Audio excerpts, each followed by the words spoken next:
It's important for athletes to start working on ball handling first because of a couple reasons.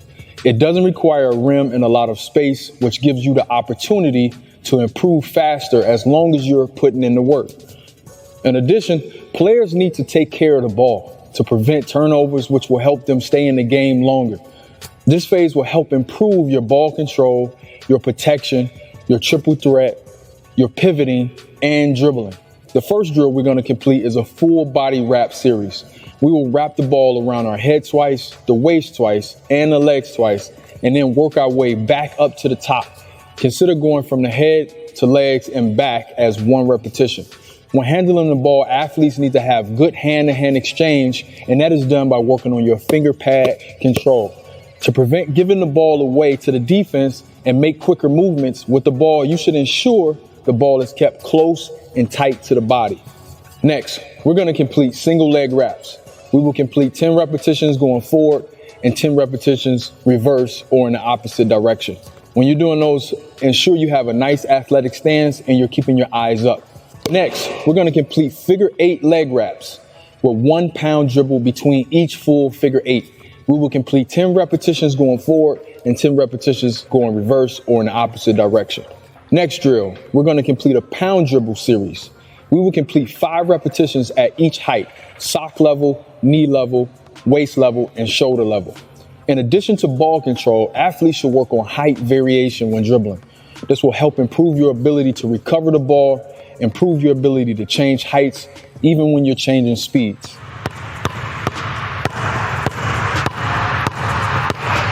Next, we're going to work on half circle dribbles. We're going to complete 10 repetitions with the left as well as the right hand. Consider going from the front to the back as one repetition. This will prepare athletes for moving the ball from front to back when defenders are playing tight defense. This drill will improve your ability to see the court while keeping the ball away from the defenders by protecting it. Next drill is the crossover series. We're going to perform a progressive fashion of going from 2 dribble crossover for 5 repetitions to a 1 dribble crossover for 5 repetitions, and then doing a continuous walkout for 10 repetitions. We will utilize the lane line when performing walkouts. Consider going down and back as 1 repetition. The crossover is the simplest move that can be done to change directions and create space. All crossovers should include a hard pound dribble. When performing crossovers, keep the ball close to the body and outside of the defender. It is important to work on timing and space when making each crossover so that the ball is not being placed in the hands of the defender. Also, this drill will help athletes position their body and footwork before and after making each crossover. This is done by dropping your shoulder towards the defender's hip, which makes you low and quick, in addition to taking a quick long step while crossing the ball over, keeping your body in sync with the ball. Next drill, zigzag dribbling. We're going to complete 10 repetitions. Consider going from baseline to the top of the key and back as 1 repetition. This drill is great for utilizing the floor and will help you improve your right and left hand when dribbling up the floor. You will become better at utilizing angles to create space and improving your footwork when changing directions to ensure proper footwork exchange. When performing this drill, work on 2 to 3 quick hard dribbles before each crossover while making the crossover move just outside the lane line. Next drill is dribble sprints. We're going to complete 10 repetitions. Consider going from baseline to half court and back as 1 repetition. This will help you with getting up the court quick and when there is space to attack. When performing dribble sprints, ensure the ball comes no higher than mid-chest. It's important to push the ball out and run after it. Go get it.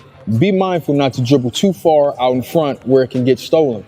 Also, we will work on taking less dribbles as possible to be more effective in getting up the floor.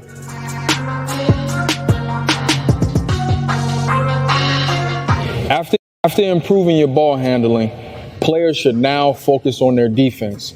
We all know defense wins games, so it's important to be able to stop your opponent or the other team from scoring. Even if you are not a great shooter or a scorer yet, you can still stop the offense from scoring. Also, similar to the ball handling, this requires minimum equipment, space, and you can realize progression quickly by putting in the work. This phase will help improve your stance, push steps, drop steps, and closeouts. Next drill is the defensive series. We're going to perform each phase of the defense quick stands, push steps, drop steps, and closeout within each repetition to simulate game situations and help you improve your footwork. The first part of the drill starts with the quick stands. This will improve your hand action, meaning you need to have a dig hand for the dribble and a shot hand for the shot.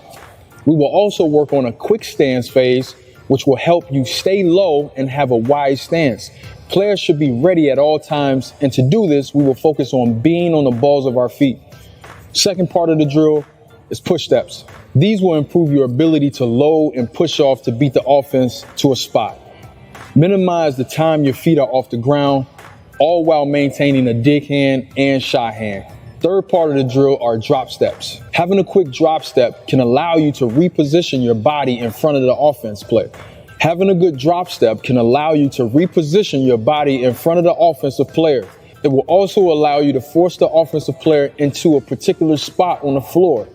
Drop stepping properly can prevent getting blown past when the offensive player is attacking in angles up the floor. When performing drop steps, focus on keeping your feet apart and opening up your hips each time as you're drop stepping. Last part of the defensive series are closeouts. These are great when running out to cover an open offensive player. Closing out properly will help you prepare for a player that is either shooting, driving, or passing. Closing out provides controlled momentum of your body and will allow you to pick up and stop the defense. When performing, focus on controlling your foot traction when running out to the offense by adding stutter feet. Adding stutter feet will allow you to slow down and control your movement as you're approaching the offensive player.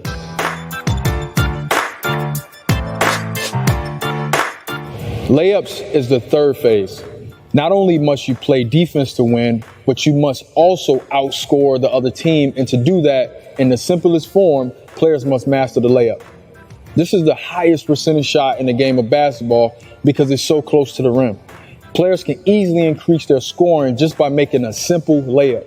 So once you have learned how to take care of the ball and stop the offensive player from scoring, now it's important to start taking high percentage shots, which will include layups, to actually win the game.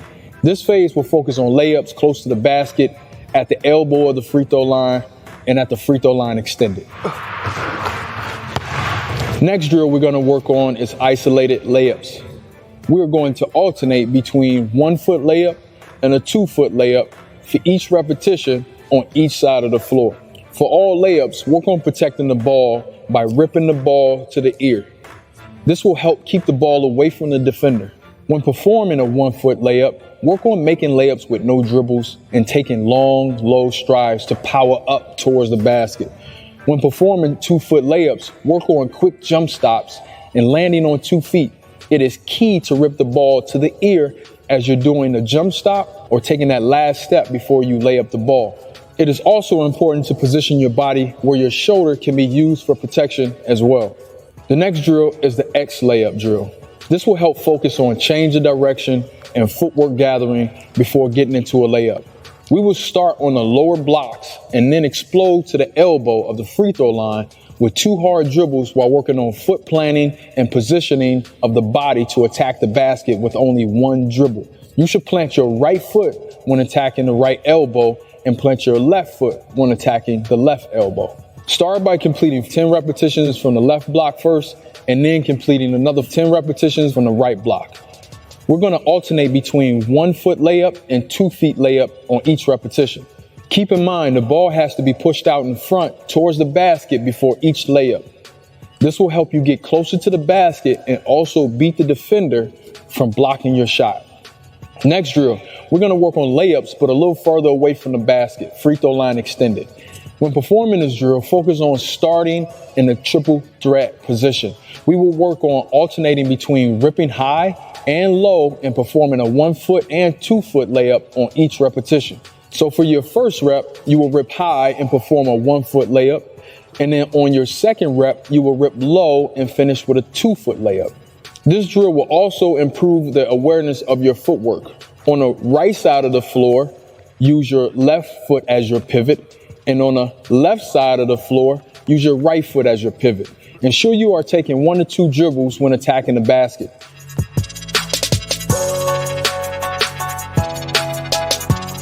Shooting is the fourth phase. Shooting is something that doesn't come overnight, and it will take some time to develop and become a great shooter. This is the reason why phases 1 to 3 can be developed first. I'm not saying do not work on shooting, but I am saying that players need to have a solid foundation in the previous phases to see immediate results on the floor. Shooting will allow you to increase your scoring average by knocking down shots further away from the basket. In this phase, we will work on shadow shooting, shooting footwork, and form shooting.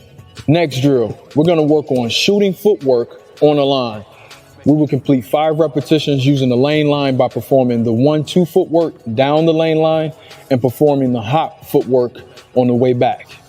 This will help improve your foot alignment through continuous repetitions of 1-2 and hop footworks. When performing, work on having legs loaded for power in your shot, quick stabs so that you can spend less time in the air, ultimately improving how quickly you shoot the ball. That is important. Before each footwork, drop or spin the ball to yourself to simulate a pass and get into your footwork as the ball is bouncing up from the ground. Next drill is stationary form shooting with no rim. You can stand anywhere to complete this drill. This drill will help you focus on hand placement while ensuring your shooting arm has proper L shape for alignment to the basket. In addition, it will help improve your accuracy of placing your ball at eye level before shooting. To have a good shot, athletes must have a good follow-through wrist action for spin and arc on the ball to give it a chance to go up and over and into the basket. Next drill is another form shooting drill, but now with the rim. We will shoot at the left block, right block, and in the middle of the basket. At each spot, we will perform 3 repetitions. Those 3 repetitions will include 1 rep with single hand release. The second rep will include shooting with the guide hand, and the third rep will include a live full motion shot. Just like shadow shooting, this drill is good for building confidence and improving your shooting form. To help build muscle memory more, we're going to progress within all points of the shooting motion at each shooting spot. We will perform this drill 1 to 2 feet away from the basket while ensuring that we have good footwork and elbow alignment. Your dominant foot should be slightly forward and aligned with the basket, and your elbow should also be aligned with the basket. Because this drill includes a live shot on the last rep, focus on keeping your legs low for power and prevent your guide hand from getting in the way of your shot.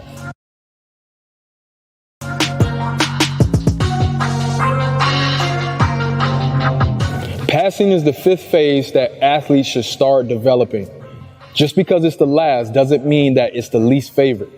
It is important to share and pass the ball to your teammates, but keep in mind, passes are mainly identified after drawing in the defense from an attack off the dribble or when the defense sees you have an open layup or shot. Mastering passing is a critical skill for everyone. Failing to pass makes you more guardable, and teams will have the capability of stopping you, ultimately winning the game due to the lack of passing or not finding your open teammates. In this phase, we will work on bounce, chest, and overhead passing. This drill will help improve your ability to utilize all the major forms of passing. When performing 2-hand passes, these are good when there is an open path in front and you want to add more power to get it to your teammate. When passing left or right hand, these are good for passing outside of the defender because they're directly in your path, right? Your path is blocked. The chest pass is quicker for passing to open teammates immediately. Bounce passes is one of the toughest passes for defenders to steal. It also softens the speed and makes it better to catch. We will work on improving where we bounce the ball on the floor to ensure better accuracy. Even though chest passes can be used for passing up the court, an overhead pass is also good for longer distance and throwing over the defense. We will work on performing 20 repetitions, stepping forward with your right foot, alternating between chest, bounce, and overhead. And then we will perform another 20 repetitions, stepping forward with our left foot, alternating between chest, bounce, and overhead. Lastly, stepping into your pass will help add more power.